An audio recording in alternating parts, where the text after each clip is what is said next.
ਮੂਲ ਮੰਤਰ ਦਾ ਮਤਲਬ ਹੈਗਾ ਜਿਹੜਾ ਆਪਣਾ ਮੂਲ ਹੈਗਾ, ਜਿਹੜਾ ਅੰਦਰ ਸਾਹ ਲੈਂਦਾ ਹੈ, ਦੇਖਦਾ ਹੈ, ਸੁਣਦਾ ਹੈ, ਬੋਲਦਾ ਹੈ।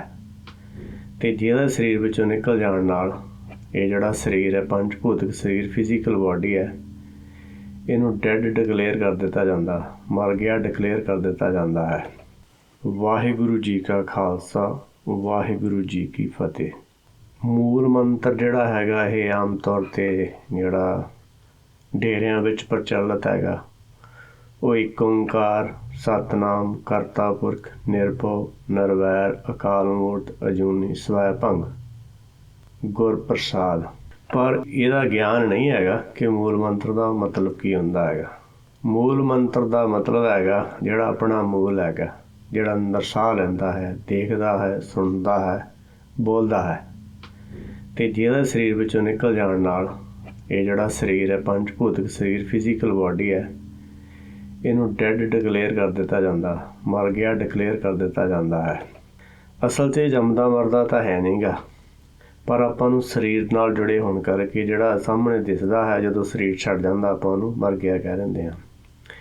ਜਬ ਆਪਣੀ ਜੋਤ ਖਿੱਚੇ ਤੂੰ ਸੁਆਮੀ ਕਰੋ ਦਿਖਾ ਕੋਈ ਵਿਖਿਆਨਾ। ਜਦੋਂ ਉਹ ਆਪਣੀ ਜੋਤ ਖਿੱਚ ਲੈਂਦਾ ਫਿਰ ਕੋਈ ਵਿਖਿਆਨ ਨਹੀਂ ਕਰ ਸਕਦਾ। ਇਸ ਕਰਕੇ ਇਹਦਾ ਮਤਲਬ ਆਪਾਂ ਨੂੰ ਸਮਝਣਾ ਪਏਗਾ ਜਿਹੜਾ ਉਹ ਵਿੱਚ ਮੂਲ ਹੈਗਾ, ਜਿਹਦੇ ਆਸਰੇ ਇਹ ਸਰੀਰ ਹੈਗਾ, ਉਹਨੂੰ ਸਮਝਣਾ ਜਿਹੜਾ ਉਹ ਮੂਲ ਮੰਤਰ ਜਪਣਾ ਹੈਗਾ।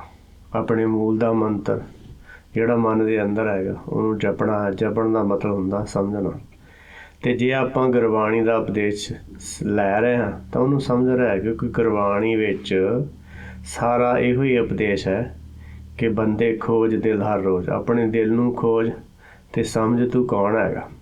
ਇਹ ਮੂਲ ਮੰਤਰ ਹੈਗਾ। ਭਗਤ ਕਬੀਰ ਜੀ ਦਾ ਬਚਨ ਹੈ, ਰਾਗ ਗੌੜੀ ਭਗਤ ਕਬੀਰ ਜੀ ਗੌੜੀ। ਰਾਮ ਜਪੋ ਜੀ ਐਸੇ ਐਸੇ, ਧਰੂ ਪ੍ਰਹਿਲਾਦ ਜਪਿਓ ਹਰ ਜੈਸੇ। ਦੀਨ ਦਿਆਲ ਭਰੋਸੇ ਤੇਰੇ, ਸਭ ਪਰਿਵਾਰ ਚੜ੍ਹਾਇਆ ਬੇੜੇ ਰਹਾਓ।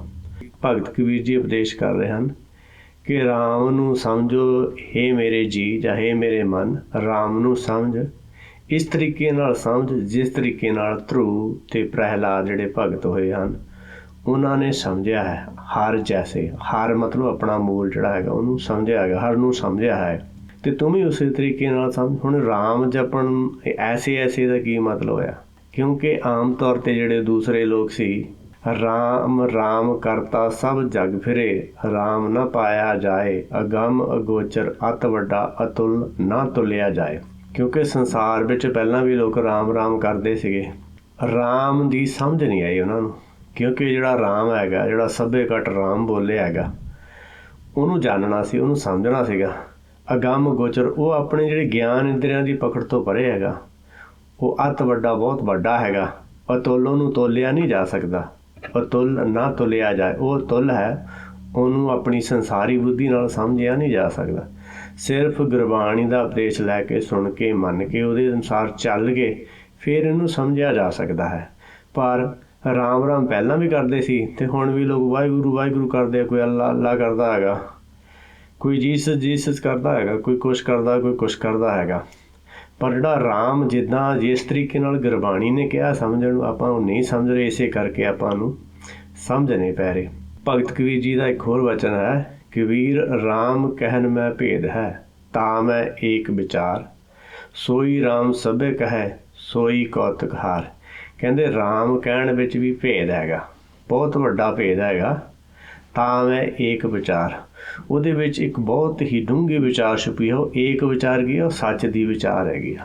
ਅਤੇ ਜਿਹੜਾ ਸੱਚ ਨੂੰ ਵਿਚਾਰ ਲਊਗਾ, ਕਿਉਂਕਿ ਬੋਲੇ ਭਰਤਰੀ ਸਤ ਸਰੂਪ, ਪਰਮ ਤੱਤ ਮੈਂ ਰੇਖ ਨਾ ਰੂਪ।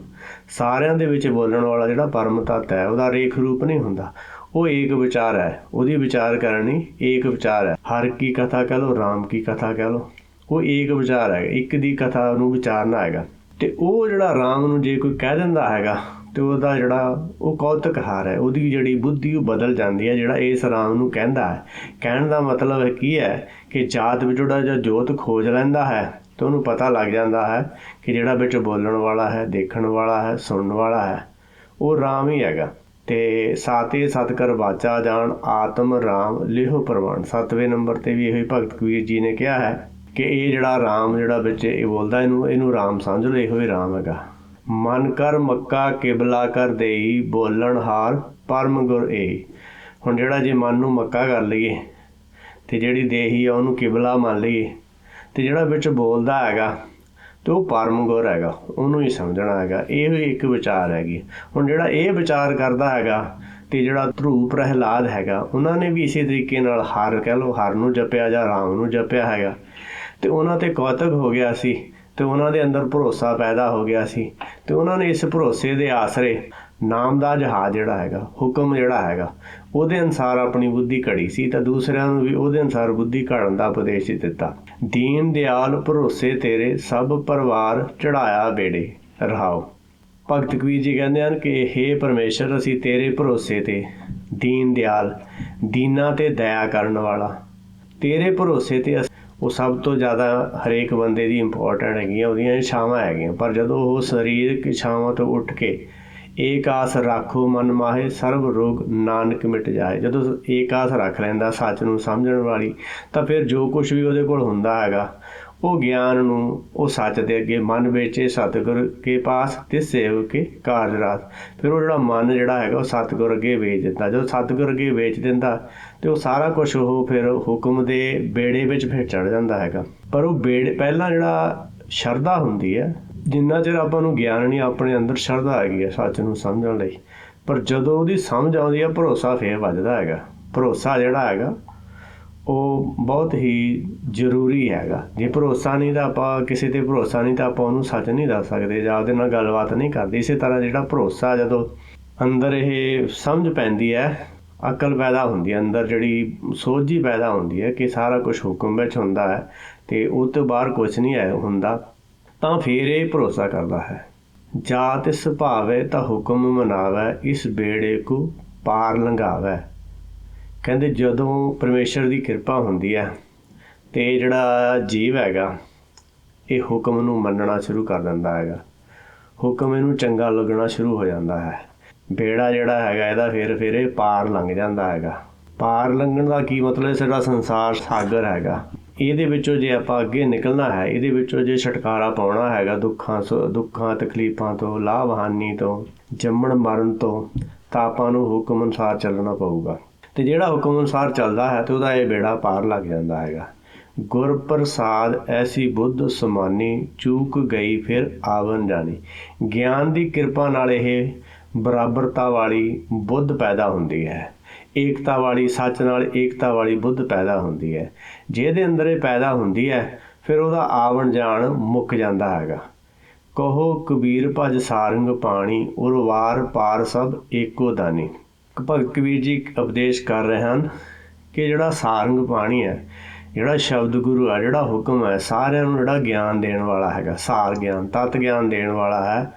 ਭੱਜ ਦਾ ਮਤਲਬ ਹੈਗਾ ਉਹਦੇ ਨਾਲ ਜੁੜ, ਉਹਦੇ ਅਨੁਸਾਰ ਚੱਲ, ਉਹਨੂੰ ਸਮਝ, ਕਿਉਂਕਿ ਹੁਕਮ ਬੁੱਝ ਪਰਮ ਪਦ ਪਾਈ। ਹੁਕਮ ਨੂੰ ਬੁੱਝਣ ਦੇ ਨਾਲ ਪਰਮ ਪਦ ਦੀ ਪ੍ਰਾਪਤੀ ਹੋਣੀ ਹੈ, ਕਿਉਂਕਿ ਉਰਵਾਰ ਪਾਰ ਸਭ ਇੱਕੋ ਦਾ ਨਹੀਂ। ਇੱਧਰਲੇ ਪਾਸੇ ਜਿਹੜਾ ਆਪਾਂ ਭਵਜਲ ਸੰਸਾਰ ਹੈਗਾ ਅਤੇ ਦੂਸਰੇ ਪਾਸੇ ਨੂੰ ਦਾਨ ਦੇਣ ਵਾਲਾ ਇੱਕੋ ਹੀ ਹੈਗਾ, ਕਿਉਂਕਿ ਸਾਰੇ ਹੁਕਮ ਦੇ ਵਿੱਚ ਹੈਗੇ, ਉਹ ਤੋਂ ਬਾਹਰ ਨਹੀਂ ਹੈ ਕੋਈ। ਇਸ ਕਰਕੇ ਉਹ ਸਾਰਾ ਕੁਛ ਜਿਹੜਾ ਉਹ ਹੁਕਮ ਦੇ ਅੰਡਰ ਹੈ। ਇਸ ਕਰਕੇ ਜਿਹੜਾ ਇੱਥੇ ਅਤੇ ਉੱਥੇ ਜਿਹੜਾ ਰੱਖਿਆ ਕਰਨ ਵਾਲਾ ਹੈਗਾ ਇੱਕੋ ਹੀ ਹੈਗਾ। ਇੱਕ ਦਾਤਾ ਸਭ ਜਗਤ ਭਿਖਾਰੀਆ, ਇੱਕੋ ਹੀ ਉਹ ਦਾਤਾ ਹੈਗਾ ਅਤੇ ਸਾਰਾ ਜਗ ਤੋਂ ਭਿਖਾਰੀ ਹੈਗਾ, ਉਹ ਤੋਂ ਮੰਗਣ ਵਾਲਾ ਹੈ, ਗਿਆਨ ਲੈਣ ਵਾਲਾ ਹੈ। ਇਸ ਕਰਕੇ ਉਹਨੂੰ ਸਮਝਣਾ ਹੈਗਾ। ਇਸੇ ਤਰ੍ਹਾਂ ਸਤਿਗੁਰੂ ਅਰਜਨ ਦੇਵ ਜੀ ਦਾ ਵੀ ਇਹ ਸ਼ਬਦ ਹੈਗਾ ਇਸੇ ਤਰ੍ਹਾਂ ਦਾ, ਬਿਲਕੁਲ ਇਹਦੇ ਨਾਲ ਮਿਲਦਾ ਜੁਲਦਾ। ਸ੍ਰੀ ਰਾਗ ਮਹੱਲਾ ਪੰਜਵਾਂ, ਘਰ ਸੱਤਵਾਂ। ਤੇਰੇ ਭਰੋਸੇ ਪਿਆਰੇ ਮੈਂ ਲਾਡ ਲਡਾਇਆ, ਭੂਲੇ ਚੁੱਕੇ ਬਾਰਕ ਤੂੰ ਹਰ ਪਿਤਾ ਮਾਇਆ। ਸਹੇਲਾ ਕਹਿਨ ਕਹਾਵਨ ਤੇਰਾ ਬਿਖਮ ਭਾਵਨ ਰਹਾਓ। ਸਤਿਗੁਰੂ ਜੀ ਉਪਦੇਸ਼ ਕਰਦੇ ਹਨ ਕਿ ਹੇ ਪਿਆਰੇ, ਮੈਂ ਤੇਰੇ ਭਰੋਸੇ ਦੇ ਵਿੱਚ ਇਹ ਲਾਡ ਜੋ ਵੀ ਕੁਛ ਹੈ ਸੰਸਾਰ ਵਿੱਚ ਆ ਕੇ ਸਮਝਿਆ ਹੈ, ਬੁੱਝਿਆ ਹੈ, ਉਹ ਤੇਰੇ ਭਰੋਸੇ ਨਾਲ ਜਿਹੜਾ ਆਪਣਾ ਮੂਲ ਹੈ ਉਹਦੇ 'ਤੇ ਭਰੋਸਾ ਕਰਨ ਦੇ ਨਾਲ ਹੀ ਇਹ ਸਾਰੀ ਸਮਝ ਆਈ ਹੈਗੀ ਆ। ਕਿਉਂਕਿ ਜਿਹੜਾ ਆਪਣੇ ਅੰਦਰ ਸਾਹ ਲੈਂਦਾ ਹੈ ਉਹ ਅੱਗੇ ਹੁਕਮ ਨਾਲ ਜੁੜਿਆ ਹੈਗਾ ਅਤੇ ਉਹਦੇ ਤੋਂ ਪਹਿਲਾਂ ਆਪਾਂ ਨੂੰ ਜਿਹੜੀ ਸਮਝ ਆਉਣੀ ਆ, ਜੋ ਵੀ ਸੋਝੀ ਆਉਣੀ ਆ, ਉਹਦੇ ਨਾਲ ਜੁੜ ਕੇ ਹੀ ਆਉਣੀ ਹੈ।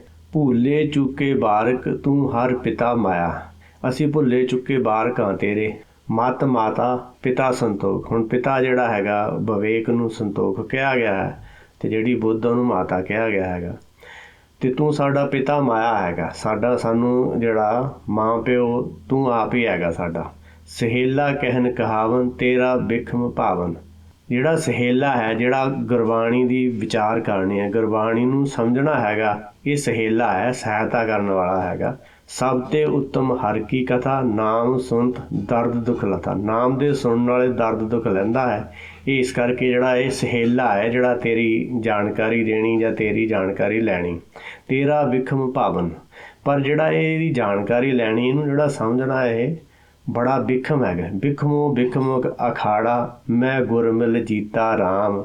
ਗੁਰਮਿਲ ਜੀਤਾ ਹਰ ਹਰ ਕੀਤਾ, ਟੂਟੀ ਪੀਤਾ ਭਰਮਗੜਾ। ਹੁਣ ਇਹ ਜਿਹੜਾ ਬੜਾ ਬਿਖਮ ਗਿਆਨ ਹੈਗਾ, ਬਹੁਤ ਮਨੁੱਖੀ ਬੁੱਧੀ ਦੀ ਪਕੜ ਤੋਂ ਪਰੇ ਦੀ ਗੱਲ ਹੈਗੀ ਆ, ਪਰ ਤੇਰੇ ਨਾਲ ਜੁੜ ਕੇ ਇਹਦੀ ਸਮਝ ਆ ਜਾਂਦੀ ਹੈ।